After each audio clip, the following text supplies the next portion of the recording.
इसके अंदर अगर हम एक बार देखो, ये जो है इनको फील्ड कहते हैं। This is PNR field, this is name field, this is amount field. ठीक है, और इन सब के अलग अलग डेटा टाइप है। ठीक है, ये है हमारा रिकॉर्ड। इसको बहुत नामों से जाना जाता है, रिकॉर्ड। ठीक है, उसके बाद क्या है, उसके बाद ऑब्जर्वेशन। ऑब्जर्वेशन भी कहते हैं इसको, ऑब्जर्वेशन। उसके बाद सैंपल। ठीक है, उसके बाद टपल। ये पाइथन वाला टपल नहीं, ये सीक्वल का टपल है। ठीक है, पाइथन का डेटा टाइप वाला टपल नहीं, सीक्वल का टपल है। ठीक है, तो इनको इतने नामों से जाना जाता है। काट दिया मैंने इस बार, सीधा लाइन नहीं खींचा, नहीं खींच पाया सीधा line, I am sorry. Okay, तो इसको बहुत नाम से जाना जाता है। This is one record, one tuple, मतलब हम ऐसा कह सकते हैं। ठीक है, observation, sample, what ever you want you can call it. Now I just वांना insert more than one tuple at a time using insert operation और इंसर्ट कीवर्ड। ठीक है, मोर देन वन टपल यानी कि दो या दो से ज्यादा। Let's see, so insert into railways and I have to mention there the values, क्योंकि हम वैल्यूज इंसर्ट करना चाहते हैं। वैल्यूज ही लिखेंगे क्योंकि हो सकता है एक से ज्यादा वैल्यूज इंसर्ट करनी हो, इसलिए वैल्यूज लिखेंगे हम, ऐसा बाय डिफॉल्ट वैल्यूज है। ठीक है, उसके बाद you have to mention, let's say you wanna insert two tuple, no, so you have to mention two parenthesis with separated by comma, right. So semicolon ऐसे दे लेना, अब इसके अंदर वैल्यूज को डालो। ऐसा कुछ पीएनआर होगा और इसका नाम होगा मोहित, और ये कहीं जा रहा था, है ना, इसने इतना पेमेंट किया। उसके बाद ये कोई वैल्यू है और इसका नाम है श्रीनिवास, श्रीनिवास। ठीक है, फिर उसके बाद है इसका पेमेंट जो ये देगा, ये कहीं साउथ इंडिया में ही टहल रहा था। ठीक है, तो दो वैल्यू एक साथ इंसर्ट हुआ, इसने लिखा टू रो अफेक्टेड, दो रो अफेक्ट हुई हैं। अब हम देखना चाहते हैं कि ये दो रो कहाँ आई हैं, तो select asterisk from railways I have to mention, और दोनों डेटा इसके जस्ट बाद आई होंगी उसी ऑर्डर में। सी, ये हमारा पहला डेटा था और ये दोनों डेटा है। ठीक है, मोहित श्रीनिवास आ गए, तो कितने रिकॉर्ड इंसर्ट हुए इसके अंदर, इस टेबल के अंदर, तीन। ठीक है, सो कीप इन माइंड ये डेटा टाइप हमने मेंशन किया। अब मैं इस डेटा टाइप को तुम्हें दिखाने जा रहा हूँ। ठीक है, लेट्स सी, इतना भी रहने देते हैं, अभी क्रोम पे चलेंगे हम। यहाँ पे लिखो माई एसक्यूएल डेटा टाइप और इमेज पे चले जाना। ये जो दिख रहा है ना, ये माई एसक्यूएल के डेटा टाइप्स है, तो दिखाई नहीं देंगे क्या, कहाँ गया, okay, this is there. Okay, देखो पहले जो यूज होता था वो कैर यूज होता था, कैर भी स्ट्रिंग के लिए यूज होता है। It means you can insert 0 से लेकर 255 कैरेक्टर, स्ट्रिंग लिखा हुआ है ना सामने, स्ट्रिंग को। ठीक है, तो 255 कैरेक्टर तक, 0 से लेकर 255 कैरेक्टर तक कैर डेटा टाइप से तुम इंसर्ट कर सकते थे। उसी को लेटेस्ट ऑफ वेर कैर के नाम से जाना जाता है। तुम कैर भी लिख सकते हो, you can also mention where care, लोग वेर कैर यूज करने लग गए हैं। ठीक है, और यहाँ पे भी 0 से लेकर 255 तक की वैल्यू तुम इंसर्ट कर सकते हो। कैरेक्टर की बात हो रही है ये, 255 characters. Okay, so tiny text, अगर छोटा टेक्स्ट तुम्हें डालना है तो तुम टाइनी टेक्स्ट को भी यूज कर सकते हो instead of varchar. Okay, varchar की जगह पर तुम टाइनी टेक्स्ट भी यूज कर सकते हो। उसी तरह टेक्स्ट है, टेक्स्ट में तुम 65,535 कैरेक्टर को इंसर्ट कर सकते हो। Means you can write a thin book, एक छोटी सी किताब लिख सकते हो, ब्लॉग लिख सकते हो, जो यूट्यूब पे देखते हो या फिर, सॉरी यूट्यूब पे नहीं, विकिपीडिया पे देखते हो, उसमें इसका यूज किया जा सकता है। ठीक है, ओके, उसी तरह से मीडियम टेक्स्ट, मतलब ये तो क्या था, टाइनी टेक्स्ट था ना, तो टाइनी टेक्स्ट के लिए उसी तरह मीडियम टेक्स्ट। ब्लॉब का नहीं बता रहा हूँ, ब्लॉब को मुझे खुद देखना पड़ेगा। ठीक है, कभी यूज नहीं किया इसको। ठीक है, एक बार यूज करूंगा तो बता दूंगा। ठीक है, मीडियम टेक्स्ट की बात करते हैं। मीडियम टेक्स्ट क्या है, मीडियम टेक्स्ट में इतने कैरेक्टर तुम इंसर्ट कर सकते हो। देखो याद रखना, अगर मैं वेर केयर अभी जो लिखा था ना, वेर केयर पैरेंथेसिस में 50 अगर मैं लिखता हूं, तो भले ही मेरे पास 10 नाम है, उस 10 नाम में 10 कैरेक्टर से ज्यादा का इस्तेमाल ही नहीं है, ठीक है, 10 कैरेक्टर से ज्यादा का इस्तेमाल ही नहीं है, तो सिंपल ये समझो कि 40 कैरेक्टर हमारा जो स्पेस अक्वायर हो सकता था, यूज हो सकता था, वो वेस्ट जा रहा है। मतलब तुमने भले ही डेटा नहीं डाला, लेकिन 40 कैरेक्टर का जो भी स्पेस है वो वेस्ट हो रहा है, मतलब तुम्हारा डेटाबेस हैवी हो रहा है।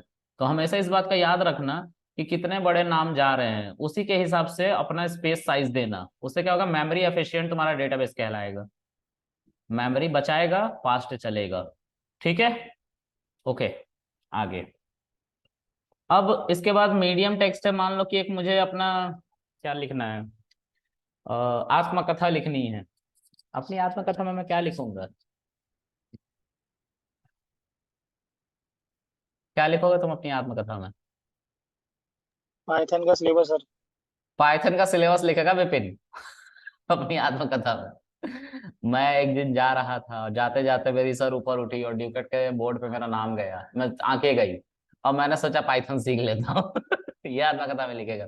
फिर मैं 6 महीने तक पाइथन पढ़ा, रोज इतनी इतनी पढ़ाई होती थी, बकवास होता था, वो सब लिख डाला उसने, उसकी आत्मकथा तैयार। ठीक है, उसके बाद लॉन्ग टेक्स्ट, अगर एक साहित्य लिखना है, जैसे पुराण लिखने हैं, 18 पुराण, है ना, तो उसके लिए इतना बड़ा कैरेक्टर सेट की जरूरत पड़ेगी, है ना। ओके, टाइनी इंट, इंटीजर का भी डेटा टाइप है। टाइनी इंट में -128 से लेकर 127 का कैरेक्टर, मतलब -1 to 8 अगर एक वैल्यू को असाइन करो, तो इसको रखने के लिए हमें जो डेटा टाइप चाहिए वो टाइनी इंट चलेगा। इस वैल्यू को स्टोर करने के लिए -128 को हमें कौन सा डेटा टाइप चलेगा, टाइनी इंट, है ना। और एक और वेरिएबल बनाऊं 127 इसमें रखूं, तो इसके लिए भी टाइनी इंट चलेगा। लेकिन जैसे ही ये 128 होगा प्लस का, अब ये नहीं काम करेगा। क्या काम करेगा, स्मॉल इंट। ठीक है, तो इसका रेंज ये बताया जा रहा है। उसी तरह से हमारा क्या है, मीडियम इंट है, ठीक है, उसी तरह से इंट है, ठीक है, और उसी तरह से हमारा ये है इंटीजर, बिग इंट जिसको हम कह रहे हैं। ठीक है, ये इनके सिंबल्स है जिसको हम लिखते हैं, ये हमारा बिग इंट है। बिग इंट आधार कार्ड देखे हो ना, कितना डिजिट का होता है उसमें आधार कार्ड नंबर, 12 और 16, 12 होता है ना। तो 12 के लिए हम हमारा ये यूज किया गया, ये वाला डेटा टाइप बिग इंट। इसमें नहीं हो सकता है, इसमें देखो नहीं हो सकता है। 4, 4 8 और 2 10, इससे हो सकता है, इससे आधार कार्ड हमारा आ सकते हैं, राइट, आते हैं। उसी तरह से फ्लोट, फ्लोट में ये क्या लिखा हुआ है, प्रिसाइज 23 डिजिट, इसका क्या मतलब है? अच्छा चलो, 10 को जब मैं 3 से डिवाइड करता था पाइथन में, तो क्या आंसर आता था, 3.33333333, ऐसे करके आता था और लास्ट में 5 आता था। बताओ ये एरर है कि नहीं, है ना एरर।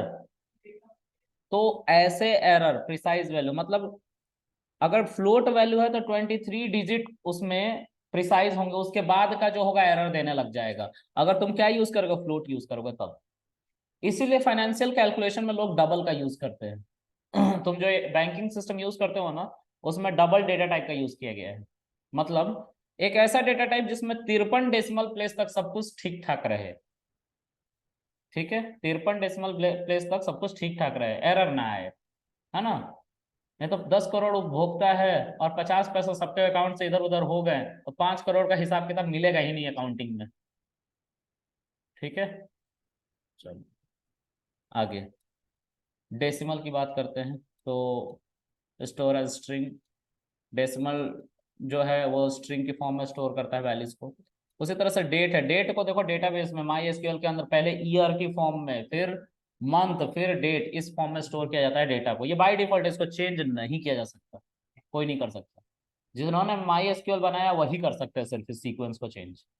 ठीक है, उसके बाद डेट टाइम, डेट टाइम दोनों एक सच है। जैसे आप ऑनलाइन पेमेंट करते हो पेटीएम से किसी के उस पे बारकोड पे, तो वहां पे आपका पेमेंट एग्जीक्यूट होने के लास्ट में आता है कि आपने इस टाइम पे इस समय पे ये पेमेंट किया है। और वो आपके मोबाइल से नहीं डेटा लेता है, वो जीएमटी टाइमिंग से डेटा लेता है। ठीक है, मेरिडियन टाइमिंग जो होती है जहां से पॉजिटिव और नेगेटिव, जहाँ पे टाइम 0 होता है, लॉन्गिट्यूडनल लैटिट्यूडनल डिस्टेंस पे, वहां से ये टाइम लेता है। ठीक है, तो ये एक्चुअल टाइम दिखाता है कि कितने बजे पेमेंट हुआ था। ठीक है। अब वही टाइम स्टैम्प यहाँ पे है, इस फॉर्म में भी डेटा जा सकता है, इसमें हम इंटीजर के फॉर्म में डेटा डालते हैं, इसमें स्ट्रिंग के फॉर्म में डेटा डालते हैं, लेकिन डेटा जो स्टोर होता है वो इसी फॉर्म में होता है।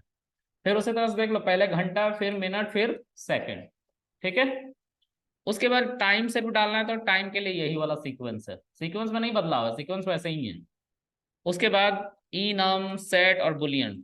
ठीक है, तो इनका यूज मैंने किया नहीं है। ठीक है, कभी जरूरत नहीं पड़ी मुझे, क्योंकि हम डेटाबेस वाले नहीं, हम पाइथन वाले हैं। ठीक है, हमें डेटाबेस की जरूरत क्यों पड़ती है? सिर्फ डेटा को रखने के लिए, CRUD पर को करने के लिए। समझ में आ गया? चलो आगे देखते हैं। तो ये हमारे डेटा टाइप थे। Okay, let's go to my SQL. तो यहाँ पे अभी जो हमने 3 डेटा टाइप को यूज किया है वो हमने आपको एक्सप्लेन कर दिया कि कहाँ से हमने डेटा टाइप यूज किया था और आप कैसे देख सकते हो। तो आप माई एसक्यूएल डेटा टाइप जाके लिखोगे और आप इमेज में जाके देखोगे, उसका शीट मिल जाएगा आपको, आप वहां से देख सकते हो। ठीक है, ओके।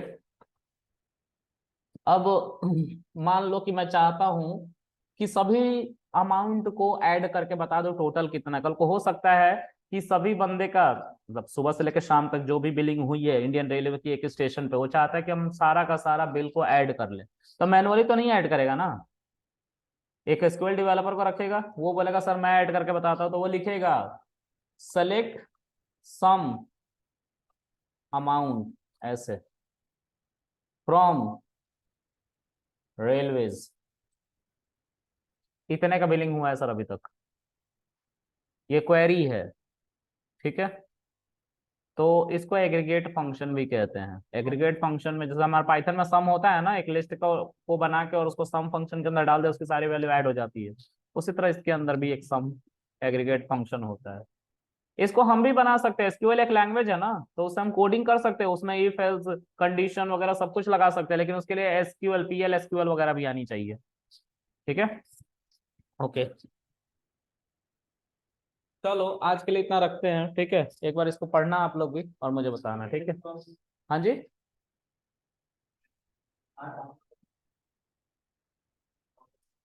डाउनलोड क्या आया नहीं? तो दिखाया नहीं था मैंने डाउनलोड का, तो बताया क्यों नहीं अभी तक? बताया क्यों नहीं फिर? देखो, मेरी दिक्कत नहीं, पता है क्यों? क्योंकि मैं 3-4 बैच में पढ़ा रहा हूँ, बताया मैंने ये प्रॉब्लम अपनी। मैं एक जगह क्या पढ़ा रहा हूँ, दूसरे जगह क्या पढ़ा रहा हूँ, मुझे भी नहीं पता है, तो पूछना पड़ता है कि क्या हो रहा है, तो मैंने बताया भी नहीं। Shit man.